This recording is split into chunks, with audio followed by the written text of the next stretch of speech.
Garrett McNamara foi uma das figuras do ano ao surfar a maior onda de sempre na praia do Norte, na Nazaré. Foram 30 metros de muita água e muita coragem para sobreviver a um desafio quase inimaginável. Na companhia da mãe, Garrett está hoje connosco para nos falar desta paixão pelo surf e pelas ondas gigantes. Hello, Garrett. Thank you for coming to RTP. How did it all start? I was about 16 in Hawaii. A friend of mine forced me to go out. He's like, come on, you're going out with me. And I'm like, no. He's like, here, take this board and come with me. And I'm like, and I paddled out. Luckily, he gave me the right board, and I caught every wave I wanted. From that day forward, I lived for big waves.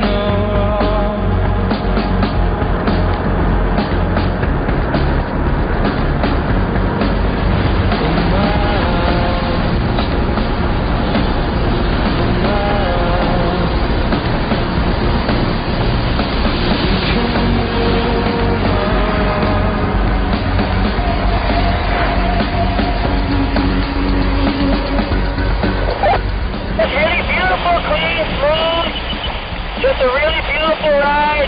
It felt kind of big, but the only time it felt big is when I was kicking out and the white water hit me and it felt like a ton of bricks. And it was just a teeny little white water. How scary is to face such a wall of water right above you? I wasn't afraid at all, but all I was thinking was, make it. You gotta make this one. If you fall right where I was on that wave, you could end up on the rocks, and the jet ski can't really get you in there. What's the secret to get out from that monster? Because the wave swallows you. Yeah, you just gotta focus, stay concentrated on the moment, watch where the board's going, make sure you're doing the right thing. You gotta kind of know you're gonna make it. You never lost your senses? You never fainted during an experience so radical like this one? Never. I've always had all the wipeouts that I've had a lot of really bad wipeouts, but I've always been comfortable. I credit that to my training. I train really hard with my lungs, and I do a lot of hold my breath exercises, so when I hold my breath underwater, it's always been easy for me. How long do you need to hold your breath during the coming out from the wave? Is it too long? It's about 15 to 30 seconds on average, but then if you go 2 waves, it can be up to 2 minutes.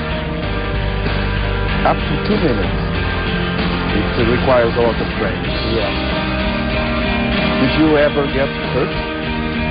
Broke my back, broke my foot, broke my ribs, broke bones all over, cut from head to toe, scraped my whole leg off in Tahiti with all the meat gone. This hit the reef here, it almost took my eye out, but just left a piece of sea urchin in there instead. The list goes on. I got cuts from head to toe, thousands. But you never gave up? Why? It's all part of the fun. That's fun. Yeah. As long as I don't break bones, I don't mind. Sprains and breaks, they keep me out of the water. Cuts, I just glue them up and go again. I don't use stitches, I just glue them.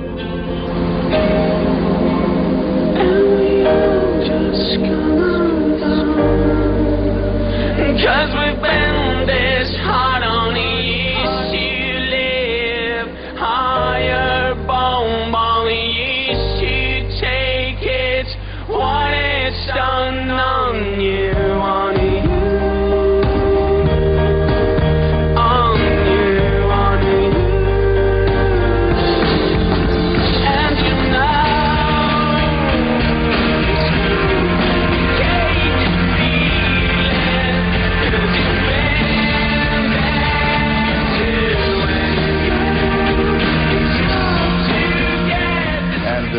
does your mother think about your radical experience? Well, she's been asked this question over and over again on this trip, and all I hear is, well, when he was 12, I gave him to God, so I just don't worry about it.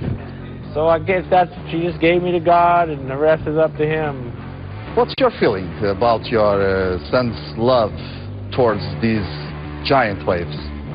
I think it's fabulous. He's been able to achieve a lot through it and accomplish what he set out to do. I always wanted number one love to be our Heavenly Father, but he's chosen the waves, and it's been a wonderful career for him. Do you usually watch when he's underwater?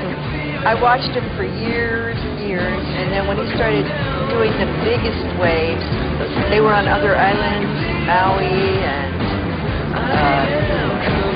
Maverick, so I didn't watch until I came here. He showed me the waves that he was surfing here. Well, I really didn't like it. You know, I never minded seeing him in Hawaii on anything, but when I saw the Nazaré, Nazaré, it looked scary. Yeah, I would close my eyes and run away.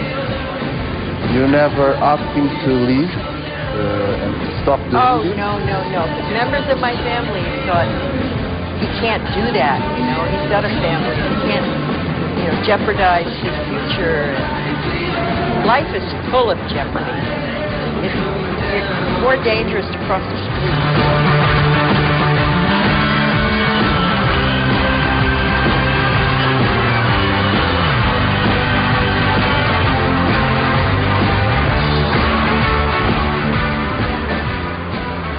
And Garrett, how about new surfers? Is your experience attracting new surfers all over the world to this kind of surfing? It takes a special breed of person to be a big wave rider, and there's only a handful of us that do it for a career, but there's thousands that do it for fun, for the love of it. And I think it will definitely attract a lot more of my friends will come here. I would hope to attract people to accomplish their dreams and find their passion and focus on that as a way of life, whatever their passion is.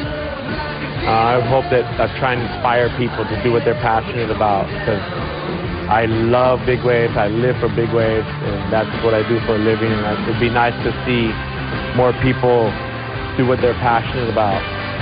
Normally the surfers, they do it in a group. There are a lot of other surfers in the water.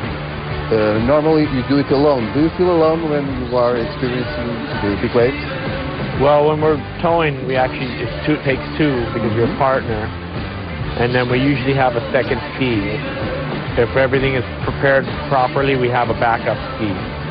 Sometimes we'll go alone, and it's me and my friends, so we'll be out in the middle of nowhere, just screaming at the top of our lungs, happy.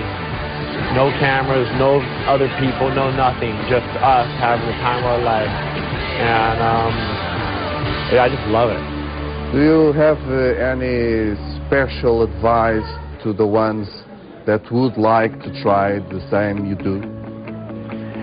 Definitely work your way up, one step at a time, small waves, medium waves to big waves.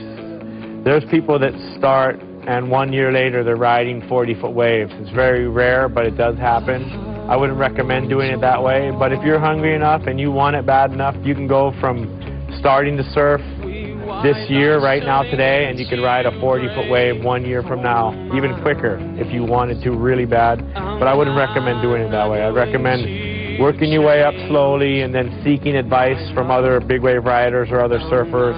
Email them, find them in person, track them down, figure out training program. I mean, it's a science, and it's well thought out, well planned out, and we don't just go in there and just go ride big waves. We do a lot of behind-the-scenes work.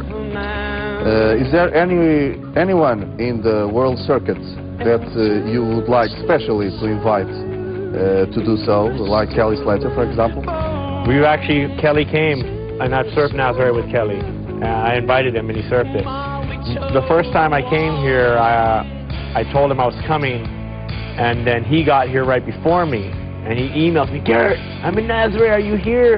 And I'm like, oh no, I'm coming in 2 days. He's like, it's really big, it's gonna be big tomorrow. And I'm like, oh, I wish I was there. Well, tell me what it's like. So he emails me, so it was big and raw and gnarly, and one mistake could definitely be your last. And he's right. What's your next development with the surfboard? With the surfboard? Yeah, is there anything technological that we you are actually trying to have achieve? a new surfboard. It's a jet surfboard, jet engine surfboard. We won't need a jet ski. We're going to take it out to Nazaré one of these days soon. And So see the board has a motor? Yeah. And we're going to see if we can ride the jet surfboard on one of those giant waves. Without the jet ski? No jet ski. All by yourself? Yes. When will you try it? The conditions have to be perfect. And the conditions are very fickle. It changes so quick, so I don't know. But you have already the board. The board's sitting there ready. Just waiting for the perfect day. Would you like to hug your son? He's safe here in Portugal. Garrett, thank you very much for this interview. We hope to see you again soon, surfing the monster waves in Nazaré.